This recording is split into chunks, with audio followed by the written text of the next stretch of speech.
Hello friends, তোমাদের সকলকে দাদাদের চ্যানেলে স্বাগত। আজকে আলোচনা করব পার্লামেন্ট বা সংসদ সম্পর্কে কিছু গুরুত্বপূর্ণ এমসিকিউ টাইপ কোশ্চেন। ঠিক আছে, তাহলে প্রথম কোশ্চেন দেখো যে ভারতের সংসদ কি নিয়ে গঠিত। তাহলে ভারতের সংসদ লোকসভা, রাজ্যসভা ও রাষ্ট্রপতি নিয়ে কিন্তু গঠিত। তাহলে ভারতের যে পার্লামেন্ট বা সংসদ আছে তার কাজ কি? তার কাজ হচ্ছে আইন তৈরি করা। তাহলে আইন তৈরি কীভাবে হয়? যে কোনো একটা বিল প্রথমে ধরো লোকসভাতে উত্থাপন করা হলো, কোনো একজন মন্ত্রী লোকসভাতে একটা বিল উত্থাপন করলো, তারপরে লোকসভায় সেই বিলটি পাশ হয়ে গেল, তারপরে সেই বিলটি কোথায় যাবে? যে রাজ্যসভাতে যাবে, তারপরে রাজ্যসভাতেও যদি সেই বিলটি পাশ হয়ে যায় তারপরে সেটি কার কাছে যাবে? সেটি যাবে রাষ্ট্রপতির কাছে। তারপরে রাষ্ট্রপতি যদি সেই বিলে স্বাক্ষর করে তারপরে সেই বিলটি কিসে পরিণত হয়ে যায়? সেটি আইনে পরিণত হয়ে যায়, অর্থাৎ অ্যাক্টে পরিণত হয়ে যায়। তাহলে পার্লামেন্টের কাজ হচ্ছে আইন তৈরি করা।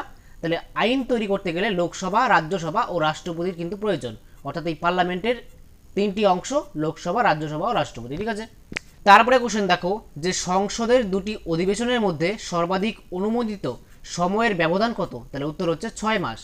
তাহলে সংসদের মধ্যে দুটি অধিবেশনের মধ্যে সর্বাধিক যে সময়ের ব্যবধান সেটা হচ্ছে 6 মাস। ঠিক আছে, তারপরে কোশ্চেন দেখো যে নিম্নলিখিত ধারাগুলির মধ্যে কোনটিতে অর্থ বিলের সংজ্ঞা পাওয়া যায়? তাহলে উত্তর হচ্ছে ধারা 110, অর্থাৎ আর্টিকেল নাম্বার 110।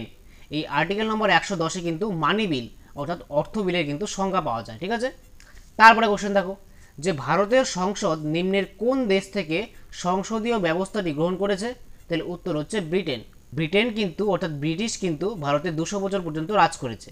তাহলে আমরা ব্রিটেনের ব্যবস্থাতেই অভ্যস্ত হয়ে গেছি। তাহলে ব্রিটেনের যে ব্যবস্থা, সংসদীয় ব্যবস্থা, সেই ব্যবস্থাই কিন্তু ভারতেও আর কি গৃহীত হয়েছে। তারপরে কোশ্চেন দেখো যে পাবলিক অ্যাকাউন্টস কমিটির রিপোর্ট কোথায় পেশ করা হয়? তাহলে উত্তর হচ্ছে লোকসভায়। পাবলিক অ্যাকাউন্টস কমিটির রিপোর্ট লোকসভায় কিন্তু পেশ করা হয়। তারপরে কোশ্চেন দেখো যে কোন মামলায় সর্বোচ্চ আদালত এই মর্মে রায়দান করে যে সংসদ ভারতীয় সংবিধানের মূল কাঠামো পরিবর্তন করতে পারবে না? তাহলে উত্তর হচ্ছে মিনার্ভা ওয়েল মিল। মিনার্ভা ওয়েল মিল এই মামলাতে কিন্তু সুপ্রিম কোর্ট রায় দেয় যে সংসদ ভারতীয় সংবিধানের মূল কাঠামো পরিবর্তন করতে পারবে না। তারপরে কোশ্চেন দেখো যে রাজ্য তালিকাভুক্ত বিষয়ে পার্লামেন্ট আইন তৈরি করতে পারে নিম্নের কোন কারণে? তাহলে উত্তর হচ্ছে জাতীয় স্বার্থে। জাতীয় স্বার্থে যদি পার্লামেন্ট চায় যে কি করতে, যে রাজ্য তালিকাভুক্ত বিষয়ে আইন প্রণয়ন করতে, তাহলে কিন্তু পারে। যে তিনটি তালিকা আছে, একটা কেন্দ্র তালিকা, একটা রাজ্য তালিকা, একটা যুগ্ম তালিকা। ঠিক আছে, এই তিনটি তালিকার মধ্যে যে কেন্দ্র তালিকা আছে সেখানে কেন্দ্রীয় আইনসভা অর্থাৎ পার্লামেন্ট আইন তৈরি করতে পারে। তারপরে যে রাজ্য তালিকা আছে সেই রাজ্য তালিকাতে কিন্তু রাজ্যের যে আইনসভা, বিধানসভা, সেই বিধানসভা কিন্তু আইন তৈরি করতে পারে। আর যে যুগ্ম তালিকা আছে, যুগ্ম তালিকাতে যেই সমস্ত বিষয়গুলি আছে সেই বিষয়ে আইন তৈরি করতে পারে কেন্দ্র এবং রাজ্য দুই মিলেই। ঠিক আছে, কিন্তু যদি রাজ্য তালিকাভুক্ত বিষয়ে পার্লামেন্ট যদি আইন তৈরি করতে চায় তাহলে কিন্তু সেটা জাতীয় স্বার্থের কারণেই কিন্তু আর কি আইন প্রণয়ন করতে পারে পার্লামেন্ট। ঠিক আছে, আর সেই যে পার্লামেন্টে প্রস্তাবটি উত্থাপিত হবে সেটা কিন্তু প্রথমে রাজ্যসভাতেই উত্থাপিত হবে, মনে রাখবে। ঠিক আছে, তারপরে কোশ্চেন দেখো যে নিম্নলিখিত কমিটিগুলির মধ্যে কোনটি সরকারি ব্যয় নিয়ম মাফিক হয়েছে কিনা তা দেখে? তাহলে উত্তর হচ্ছে public accounts committee. Public accounts committee দেখে যে সরকারি যে ব্যয় হয়েছে, ঠিক আছে, সেই সরকারি ব্যয় কি নিয়ম মাফিক হয়েছে কিনা তা দেখে পাবলিক অ্যাকাউন্টস কমিটি। ঠিক আছে, তারপরে কোশ্চেন দেখো যে লোকসভার একটি রাজনৈতিক দলকে বিরোধী দলের মর্যাদা পেতে হলে ন্যূনতম কত শতাংশ আসন পেতে হয়? তাহলে উত্তর হচ্ছে 10%। লোকসভার মধ্যে যদি কোনো একটা রাজনৈতিক দলকে বিরোধী দলের মর্যাদা পেতে হয় তাহলে ন্যূনতম কিন্তু সেই দলকে 10% কিন্তু আসন পেতেই হবে। ঠিক আছে, তারপরে কোশ্চেন দেখো যে ভারতীয় সংবিধানের কত নম্বর ধারা অনুসারে সংসদের উভয় কক্ষে কেন্দ্রীয় বাজেট পেশ করা হয়? তার উত্তর হচ্ছে 112 নম্বর আর্টিকেলের দ্বারা। ঠিক আছে, তাহলে 112 নম্বর আর্টিকেলের সংবিধানে বলা হয়েছে সেখানে সেই ধারা অনুসারে কিন্তু সংসদের উভয় কক্ষে কেন্দ্রীয় বাজেট পেশ করা হয়। ঠিক আছে, তাহলে প্রত্যেক বছরই কিন্তু এই কেন্দ্রীয় বাজেট পেশ করা হয় 112 নম্বর আর্টিকেলের দ্বারা। তারপরে কোশ্চেন দেখো যে ভারতের সংবিধান রেসিডিউয়ারি পাওয়ার ন্যস্ত করেছে কার কাছে? তাহলে উত্তর হচ্ছে কেন্দ্রীয় আইনসভার উপর। কেন্দ্রীয় আইনসভার উপর কিন্তু সংবিধান রেসিডিউয়ারি পাওয়ার ন্যস্ত করেছে। তারপরে কোশ্চেন দেখো যে পার্লামেন্টের কোন কক্ষের সভাপতি ওই কক্ষের সদস্য নয়? তাহলে উত্তর হচ্ছে রাজ্যসভা। রাজ্যসভার যে সভাপতি অর্থাৎ রাজ্যসভার সভাপতিকে রাজ্যসভায় সভাপতিত্ব করেন আমাদের ভাইস প্রেসিডেন্ট অর্থাৎ উপরাষ্ট্রপতি। তাহলে উপরাষ্ট্রপতি কিন্তু কোনো কক্ষের সদস্য নয়, এর জন্যই বলা হয়েছে যে পার্লামেন্টের কোন কক্ষের সভাপতি ওই কক্ষের সদস্য নয়, রাজ্যসভার। রাজ্যসভার যে সভাপতি তিনি হচ্ছেন আমাদের ভারতের উপরাষ্ট্রপতি। তাহলে উপরাষ্ট্রপতি কিন্তু ভারতের কোনো কক্ষেরই সদস্য নয়। কিন্তু লোকসভাতে যিনি সভাপতিত্ব করেন তিনি হচ্ছেন স্পিকার। আর স্পিকারকে কীভাবে নিযুক্ত করা হয়? স্পিকার কিন্তু লোকসভারই একজন সদস্য, ঠিক আছে? লোকসভারই একজন সদস্য, তাকে কিন্তু স্পিকার করা হয়। তারপরে কোশ্চেন দেখো যে অর্থ বিল কেবলমাত্র নিম্নলিখিত কক্ষে উত্থাপিত হতে পারে। তাহলে কোন কক্ষে? তাহলে উত্তর হচ্ছে কেবলমাত্র লোকসভায়। লোকসভাতে কিন্তু কেবলমাত্র অর্থ বিল সেটা উত্থাপন করা যায়, অন্য কক্ষে কিন্তু অর্থাৎ রাজ্যসভায় কিন্তু সেটা আর কি উত্থাপন করা যায় না, ঠিক আছে? শুধুমাত্র লোকসভাতেই অর্থ বিল উত্থাপন করা যায়। তারপরে কোশ্চেন দেখো যে নিম্নোক্ত কোন আধিকারিক পার্লামেন্টের সদস্য না হয়েও পার্লামেন্টের যে কোনো কক্ষে আলোচনায় অংশগ্রহণ করতে পারেন? তাহলে উত্তর হচ্ছে অ্যাটর্নি জেনারেল। ভারতের যে অ্যাটর্নি জেনারেল আছে অর্থাৎ অ্যাটর্নি জেনারেল অফ ইন্ডিয়া, অর্থাৎ আইনের সর্বোচ্চ পদ, ভারতে আইনের যে সর্বোচ্চ পদ সেটা হচ্ছে আর কি অ্যাটর্নি জেনারেল অফ ইন্ডিয়া। তাহলে অ্যাটর্নি জেনারেল কিন্তু 88 নম্বর আর্টিকেলের দ্বারা, ঠিক আছে, আর্টিকেল নম্বর 88-তে বলা হয়েছে যে অ্যাটর্নি জেনারেল কি করতে পারে, যে পার্লামেন্টের সদস্য না হয়েও কিন্তু তিনি পার্লামেন্টের যে কোনো কক্ষে আলোচনায় অংশগ্রহণ করতে পারে, এটা কিন্তু আর্টিকেল নম্বর 88-এ বলা আছে, ঠিক আছে। তারপরে কোশ্চেন দেখো যে লোকসভায় জনপ্রতিনিধি রূপে নির্বাচিত হতে গেলে একজন ভারতীয় নাগরিকের কমপক্ষে কত বয়স দরকার? তাহলে উত্তর হচ্ছে 25 বছর। একজন সদস্য যিনি লোকসভার সদস্য হতে চান তাহলে তাকে কিন্তু কমপক্ষে 25 বছর হতে হবে, ঠিক আছে? তাহলে লোকসভার সদস্য হওয়ার জন্য যোগ্যতা হচ্ছে 25 বছর। কিন্তু রাজ্যসভাতে কিন্তু 30 বছর হতে হবে, ঠিক আছে? রাজ্যসভার যদি কেউ আর কি সদস্য হতে চায় তাহলে রাজ্যসভাতে কিন্তু 30 বছর দরকার হয়, ঠিক আছে? এটা মনে রাখবে। তারপরে কোশ্চেন দেখো যে বর্তমানে ভারতের লোকসভায় নির্বাচিত সদস্য সংখ্যা কত? তাহলে উত্তর হচ্ছে 543। বর্তমানে ভারতের যে লোকসভা অর্থাৎ পার্লামেন্টের নিম্নকক্ষের নাম লোকসভা, তাহলে সেই নিম্নকক্ষে অর্থাৎ লোকসভাতে নির্বাচিত যে সদস্য সংখ্যা সেটা হচ্ছে 543। আর আগে কিন্তু রাষ্ট্রপতি দুজন অ্যাংলো ইন্ডিয়ান অর্থাৎ ইঙ্গো ভারতীয় সদস্যকে এই লোকসভাতে মনোনীত করতেন, কিন্তু বর্তমানে সেই ইঙ্গো ভারতীয় যে সদস্য মনোনয়ন করতো রাষ্ট্রপতি সেটা কিন্তু এখন বাতিল করা হয়েছে, ঠিক আছে? সেই পদটি এখন নেই। তারপরে কোশ্চেন দেখো যে লোকসভা ভেঙে দিতে পারেন কে? তাহলে উত্তর হচ্ছে প্রধানমন্ত্রীর সুপারিশে রাষ্ট্রপতি। লোকসভা কিন্তু একমাত্র রাষ্ট্রপতি ভঙ্গ করতে পারেন, কিন্তু কার সুপারিশে? প্রধানমন্ত্রীর সুপারিশে। তারপরে কোশ্চেন দেখো যে লোকসভায় সভাপতিত্ব করেন কে? তাহলে লোকসভাতে যে সভাপতিত্ব করেন তিনি হচ্ছেন স্পিকার বা অধ্যক্ষ বলা হয় যাকে, ঠিক আছে? তারপরে কোশ্চেন দেখো যে নিম্নলিখিত কোন বিষয়টি যুগ্ম তালিকার অন্তর্গত? তাহলে উত্তর হচ্ছে শিক্ষা। শিক্ষা হচ্ছে যুগ্ম তালিকার অন্তর্গত। আমি একটু আগে বলেছিলাম যে 3টি তালিকা আছে, একটা কেন্দ্র তালিকা, একটা রাজ্য তালিকা, একটা কি যুগ্ম তালিকা। তাহলে যুগ্ম তালিকার একটা বিষয় হচ্ছে শিক্ষা, ঠিক আছে? তারপরে কোশ্চেন দেখো যে রাজ্যসভার সদস্যদের টার্ম বা কার্যকালের মেয়াদ কত? তাহলে উত্তর হচ্ছে 6 বছর। রাজ্যসভার সদস্যদের প্রত্যেকের কিন্তু কার্যকালের মেয়াদ 6 বছর করে, কিন্তু লোকসভার সদস্যদের কার্যকালের মেয়াদ কিন্তু সাধারণত 5 বছর হয়, ঠিক আছে? কারণ 5 বছর পর পর লোকসভার নির্বাচন হয়, তাহলে 5 বছরই তাদের টার্ম থাকে আর কি সাধারণত। কিন্তু রাজ্যসভার কিন্তু প্রত্যেক সদস্যদের কার্যকাল হচ্ছে 6 বছর করে, মনে রাখবে, ঠিক আছে? আর এটি একটি স্থায়ী কক্ষ। তারপরে কোশ্চেন দেখো যে লোকসভার অধ্যক্ষ, তাহলে উত্তর হচ্ছে লোকসভার সদস্যদের দ্বারা নির্বাচিত হয়। আমি একটু আগেই বললাম যে লোকসভার সদস্যদের দ্বারাই কিন্তু আর কি নির্বাচিত হয় লোকসভার অধ্যক্ষ, অর্থাৎ লোকসভার যে অধ্যক্ষ অর্থাৎ স্পিকার তিনি কিন্তু লোকসভারই সদস্য একজন। যখন লোকসভার নির্বাচন হয় প্রত্যেক 5 বছর অন্তর অন্তর, তখন কিন্তু সেই নির্বাচনের পর যেই পার্টি সংখ্যাগরিষ্ঠতা লাভ করে তাহলে সেই পার্টি যখন আর কি প্রথম অধিবেশন হয় তখন সেই প্রথম অধিবেশনে কি করে যে লোকসভার সদস্য আর কি লোকসভাতে কে স্পিকার হিসেবে অর্থাৎ অধ্যক্ষ হিসেবে কার্য পরিচালনা করবেন সেখানে ভোটের মাধ্যমে কিন্তু তাকে নির্বাচিত করা হয়, ঠিক আছে? তারপরে কোশ্চেন দেখো যে ভারতের রাষ্ট্রপতি নিম্নলিখিত কোন সম্প্রদায়ের দুজন প্রতিনিধিকে লোকসভায় সাংসদ রূপে মনোনীত করতে পারেন? তার উত্তর হচ্ছে অ্যাংলো ইন্ডিয়ান। একটু আগে বলেছিলাম যে ভারতের রাষ্ট্রপতি কিন্তু দুজন আর কি অ্যাংলো ইন্ডিয়ান সদস্যকে কী করতে পারেন যে লোকসভায় মনোনীত করতে পারেন, ঠিক আছে? কিন্তু বর্তমানে কিন্তু এখন আর এই পদটি নেই, মনে রাখবে 104 নম্বর সংবিধান সংশোধনী দ্বারা 2020 সালে কিন্তু এই পদটি বাতিল করা হয়েছে, ঠিক আছে? তারপরে কোশ্চেন দেখো যে রাজ্যসভায় সভাপতিত্ব করেন কে? তাহলে উত্তর হচ্ছে উপরাষ্ট্রপতি। রাজ্যসভার চেয়ারম্যান বা বলতে পারো রাজ্যসভায় যিনি আর কি সভাপতিত্ব করেন তিনি হচ্ছেন ভারতের উপরাষ্ট্রপতি অর্থাৎ ভাইস প্রেসিডেন্ট। তারপরে কোশ্চেন দেখো যে রাজ্যসভায় সর্বাধিক সদস্য সংখ্যা কত? তাহলে রাজ্যসভার যে সর্বাধিক সদস্য সংখ্যা সেটা হচ্ছে 250 জন। সংবিধানে বলা আছে যে 250 জন কিন্তু সর্বাধিক আর কি রাজ্যসভায় সদস্য থাকতে পারবেন। আর যদি বলা হয় যে বর্তমানে কতজন আর কি রাজ্যসভায় সদস্য আছেন, তাহলে কিন্তু 250 জন বর্তমানে নেই, বর্তমানে আছে 245 জন সদস্য, মনে রাখবে, ঠিক আছে।